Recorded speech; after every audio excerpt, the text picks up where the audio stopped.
My 6-year-old daughter went missing in a shopping mall. It was a voice I hadn't heard in 10 years.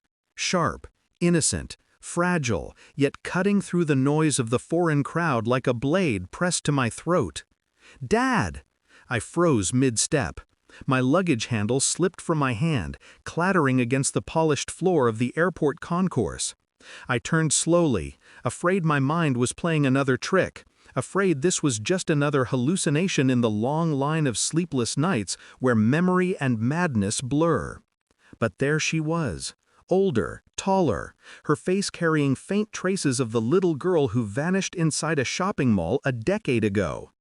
10 years of searching, 10 years of silence, and yet in that instant I recognized her bone structure, the slope of her eyes, the scar beneath her lip from a fall on the playground swing. My daughter. She was alive. My chest constricted, breath shallow, legs trembling. I wanted to run, to crush her in my arms, to anchor her back into my life. But then I saw the figure standing next to her, and my body turned cold. The world tilted. Noise of announcements and luggage wheels vanished into a suffocating silence. Because the man standing beside her was someone I once trusted, someone who should never have been there. My legs began to shake, not with joy, never joy, but with the slow, merciless rise of truth. Something had been stolen from me, not just once, but for 10 long years. 10 years ago, my daughter had disappeared inside a mall. The cameras caught nothing useful, just her small figure turning a corner and vanishing into the blur of strangers. Security had failed. Police offered their scripts of false reassurances. My wife had cried until her voice was nothing but ash. And me? I became a hollow machine. I searched until my soul thinned into smoke, but we found nothing. Then, slowly, too slowly, I began to notice how my wife adjusted. Too quickly, too conveniently. Her grief, though loud at first, softened into whispers, then into silence. She stopped mentioning our daughter's name. She stopped meeting my eyes. I told myself it was her way of coping. People grieve differently, don't they? That's what the therapist said. But deep inside, a seed of unease rooted itself. Now, here in this airport, 10 years later, the seed finally bloomed. Because the man standing beside my grown daughter, the man whose hand rested, possessive and confident on her shoulder, was not a stranger. It was Daniel, my oldest friend, my business partner, my brother in everything but blood. And the way she leaned toward him, the way his eyes darted at me with a flicker of defiance rather than guilt, told me what I needed to know. My daughter hadn't just been lost, she had been taken. Taken by them, by him, by her. And suddenly, all those moments from the past, my wife's quick acceptance, her refusal to continue searching, the way she avoided malls and questions, snapped into perfect, merciless clarity. This wasn't loss, this was betrayal. I didn't rush to her, didn't scream or collapse. No, I did what I had trained myself to do across years of emptiness. I observed, I calculated. She was taller, yes, but her eyes still had my shape. She wore clothes too expensive for a student, too curated for chance. Her posture wasn't timid, it was rehearsed. She had been raised elsewhere, molded deliberately. Daniel kept his hand on her shoulder as though she was his possession. His lips curled in the faintest smile when he saw me watching. Not guilt, triumph. He wanted me to know. That night in my hotel room, I barely moved. I didn't turn on the lights. I sat in the dark with my mind racing through a decade of memories like old film reels, searching for the cut, the splice, where truth had been edited out. I replayed my wife's face, the hollow eyes, the sudden excuses when I pressed her about continuing the investigation, how she avoided the detectives after the second year, how she always told me, maybe she's gone, maybe we need to let go. Let go? No mother lets go. Unless unless she already knew. The pieces arranged themselves like a puzzle I should have solved years ago. I began my investigation quietly. Phone calls to old contacts, pulling strings in law enforcement, records, border checks, tracing Daniel's international dealings. I requested copies of DNA databases through back channels under aliases. Every discovery confirmed the storm. My daughter had been issued false documents at age 6, new passports, medical records, school enrollments abroad. Daniel's name appeared in the shadows of these files, never directly, but always present. And my wife, her signature existed in too many places. They had done this together. While I searched, they built a new life. For 10 years, I was the grieving fool, the broken husband, the friend who was pitied, while they lived, while they raised my daughter as theirs. And now, she was old enough to call me Dad, with a voice trembling between recognition and conditioning. But I would not storm. I would not scream. I would not bleed for them anymore. I would end this on my terms. It took 3 weeks to gather what I needed. 3 weeks of silence, of cold calculation. I secured DNA tests, samples taken carefully.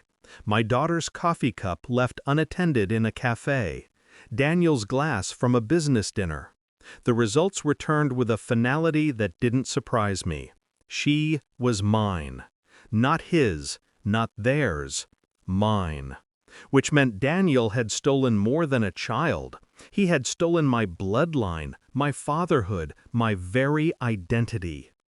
The next evening I arranged the meeting. A restaurant, discreet, dimly lit.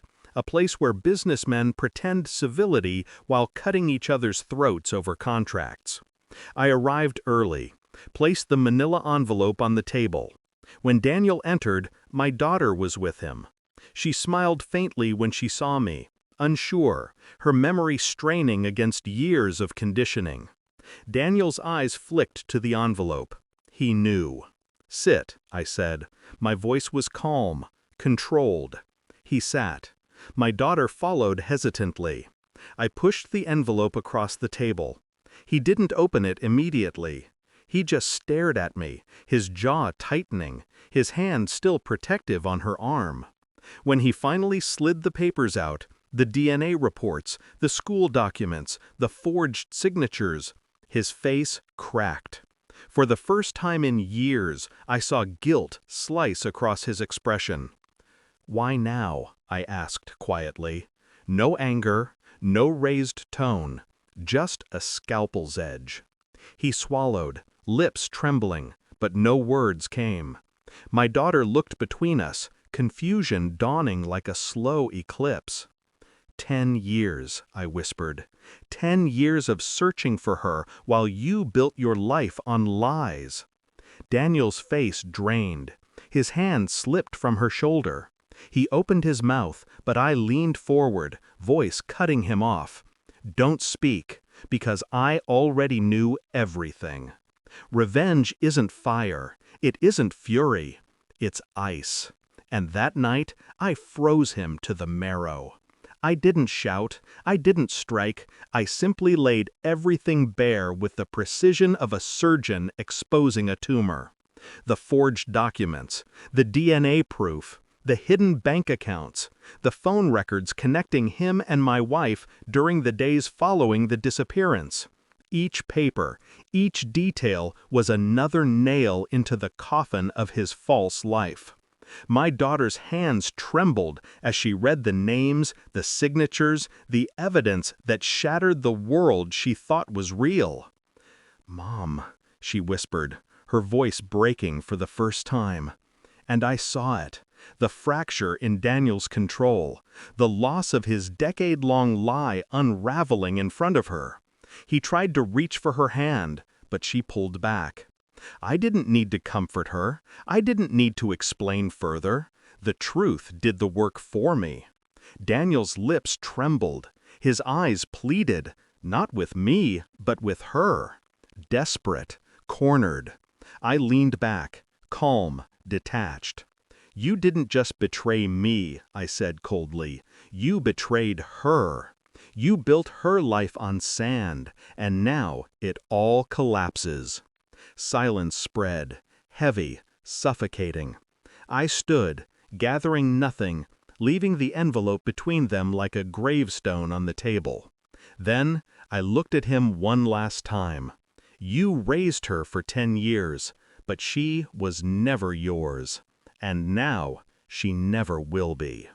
His face broke then, crumbled into something pathetic, and for the first time in a decade, I felt the ground steady beneath my feet. I didn't take her home that night. I didn't claim her like some prize won in a war. She wasn't a trophy. She was a person, a young woman with a shattered reality to rebuild. She needed truth, not chains. So I left her with the knowledge of who I was, of who they were, and the choice to find me when she was ready. As I walked out of the restaurant into the midnight air, I felt something strange. Not joy, not peace, but silence. The kind of silence that comes after a storm tears everything apart, leaving only bare ground where lies once stood. Daniel would suffer in the ruins of the life he built. My wife, when confronted with the same truth, would suffer too. Their punishment was not fire or blood. It was exposure. The truth was the blade, and it cut deeper than anything I could have done with rage. I didn't look back, not at him, not at her. I simply walked away. Because after 10 years of searching, I finally understood.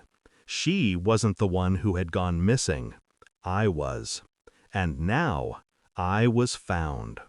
Some betrayals don't end with forgiveness. They end with silence, and silence is colder than death.